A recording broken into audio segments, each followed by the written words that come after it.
This is one of the first poems that I had published, and I was completely excited when it happened. And our youngest was a baby then.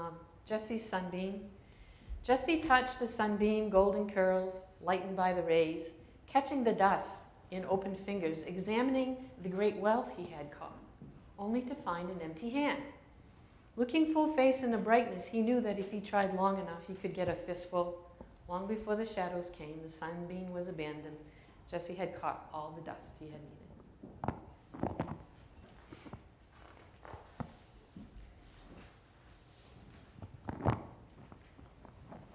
The thing that I write about too is my father and his dad worked in the mills, but they had a double life as farmers.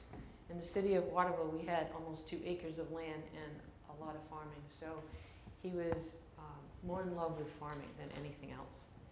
My father was a farmer. My father was a farmer who worked in a mill. He led a double life, tending gardens and animals and paper machines.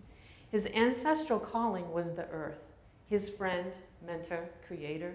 He understood dirt like it knew him. Fingering, sifting the sandy loam, he knew what to expect from it, how much yield it could give, and what it needed from him. He formed his rows on hills, planted the seed, 3 for people, 3 for birds.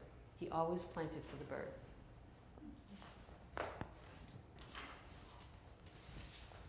My mother's freedom. My line of freedom is so long, I can sit in a restaurant with 2 men to talk or joke or laugh. My mother would have landed in her grave if she only thought of such a thing as freedom. I buy the men lunch. Oil Can Harry.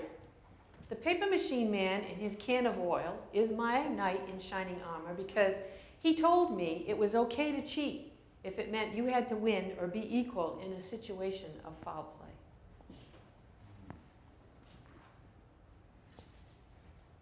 Overhead, the moon, half-cropped, lake reflected black fly inspected words, telegraphing waves announcing the Earth's rotations or a boat's return, recent wharf-bound passage.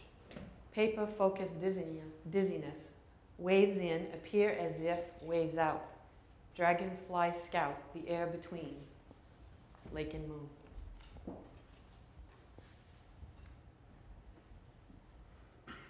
I write a lot about death, and I kind of wonder about that sometimes, but I grew up next to a cemetery, and that is where I used to play with my brothers. We were never disrespectful, but that is where we played. And so for me, death is something that is very companion. You know, it's my companion. And so if it seems that I linger on that subject, it's because I've hung out with it, I suppose. Punctuation. A generation of meaning of responding to its progenitors. Lost meaning, a thread of existences previous before, snapped, values of pleasant worth lost. A farce or false front of propriety when our human legacy is rot or crassness. Death a release, a response to life's disbelief in itself. Life or living is a lie of existences. We are more of dying or death than we are of living. For all reasons, we are always on death's doorstoop, begging to be let in. Craving our living, spending our being, we live, this is true. But we die more in living. Why should we die more? Why help death? Is it the dying we do which makes us live? We live to die. Our birth, the majuscule, our death, the period.